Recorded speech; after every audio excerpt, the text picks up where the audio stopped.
Bonjour, aujourd'hui je vais vous parler de l'impression 3D.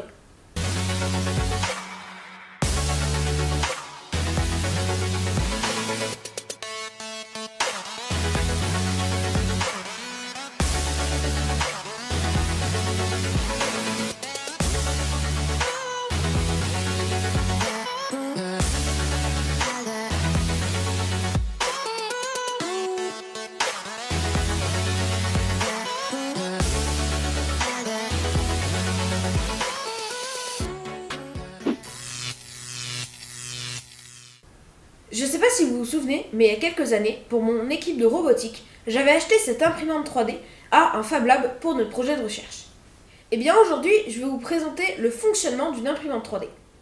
Alors, le principe de l'impression 3D, c'est qu'on va venir déposer du plastique couche par couche afin de former un objet en 3 dimensions. Pour faire cela, on va avoir besoin de faire chauffer un filament, généralement sous la forme d'une bobine.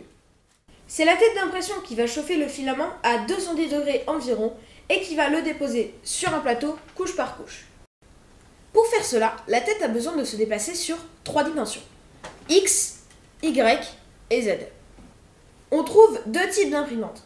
Pour les imprimantes plutôt bon marché, comme la nôtre, le plateau se déplace seulement sur l'axe Y, ce qui oblige la tête à se déplacer sur l'axe X et verticalement sur l'axe Z. Pour les imprimantes plus professionnelles, la tête est capable de se déplacer sur l'axe X et Y. C'est donc le plateau qui doit se déplacer sur l'axe Z. Notre imprimante est une Dagoma Disco Easy 200 et je vais donc vous présenter les éléments qui la composent.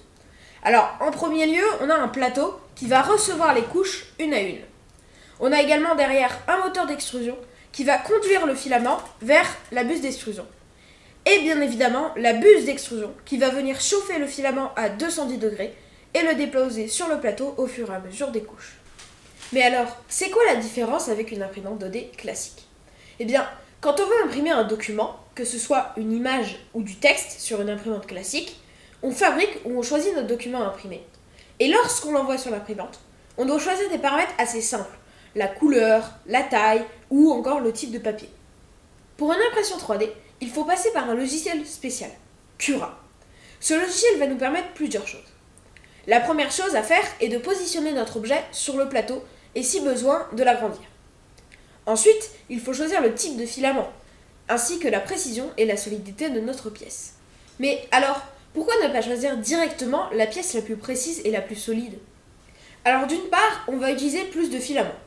Mais surtout, le temps de réalisation de la pièce peut devenir vraiment très important et très déconcertant.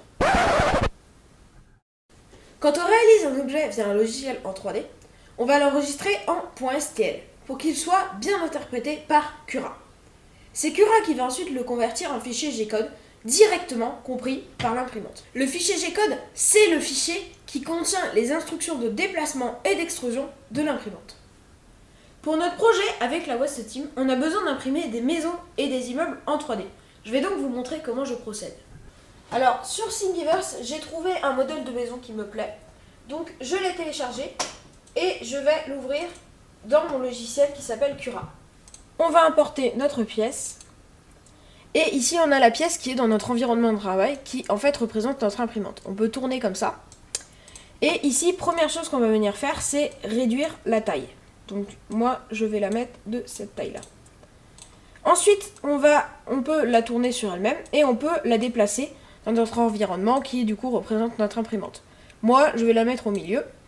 Et ici, on peut voir qu'on a une estimation du temps que ça va durer. Donc, il estime que ça va durer environ 26 minutes d'impression.